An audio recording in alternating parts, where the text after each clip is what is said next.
the other thing to say, which is more a response to what Tracy was saying, is that Tracy was saying that when she hears me describe what she's going through, it helps her. This is the value of labeling things, of naming things, of labeling things. So much in modern day Western style spirituality, we hear about not naming things, just feeling things, which has a place, definitely has a place. It has a place because many people are overly intellectual, overly analyzing things in their minds, overly labeling things, classifying things. So to that kind of person, an antidote is, well, stop doing that. Start to feel. But there are other people who aren't labeling things enough. They're not sorting things out in their head. They're not classifying things. They have a lack of structure. And for these people, labeling things and understanding things, classifying things, categorizing things can be very, very helpful.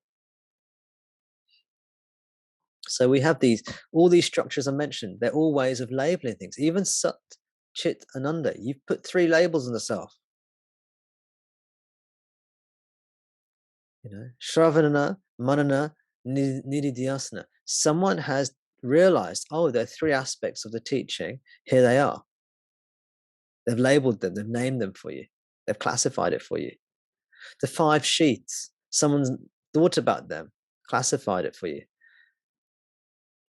Body, speech, mind, the 3 ways we can approach spiritual practice. Someone's thought about it.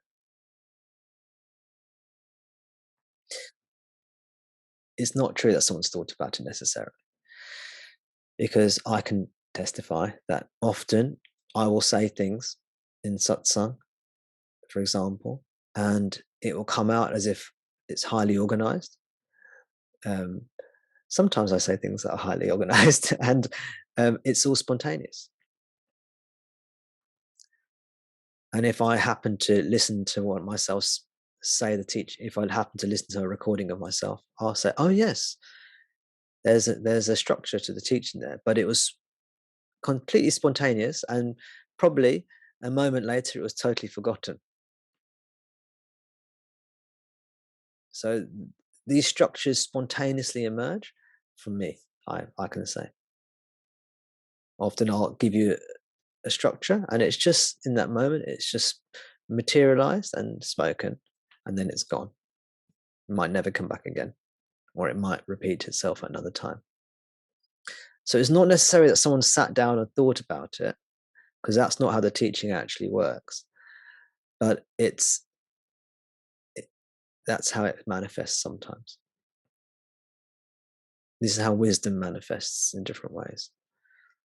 Wisdom often manifests, and there's a clarity, and in that clarity, you can understand the different components and how it weaves together, how it integrates.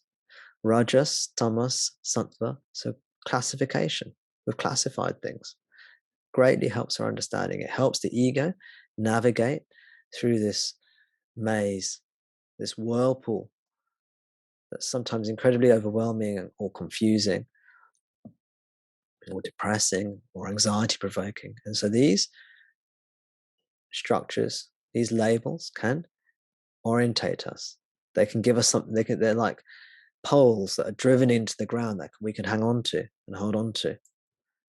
Give us some clarity, some stability when we feel unstable. They can give us a bit more certainty when we feel confused or uncertain. It's the value of the mind. Yes, the value of the mind in the teaching. That's why the teachings say we use the mind to go beyond the mind. We furnish the mind with concepts of the teaching and spiritual concepts. And then the spiritual concepts are unique in that they help you ultimately get rid of all your concepts and rid of the mind, rid of the ignorance. Whereas non-spiritual concepts just lead to more concepts.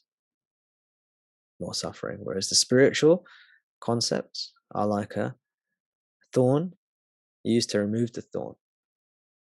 They're concepts that then used to remove the concepts.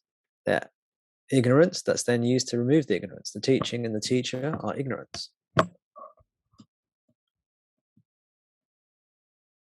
But they're a very useful part of Maya. They're the part of Maya that help lead you out of Maya. They're a part of the dream that helps lead you out of the dream.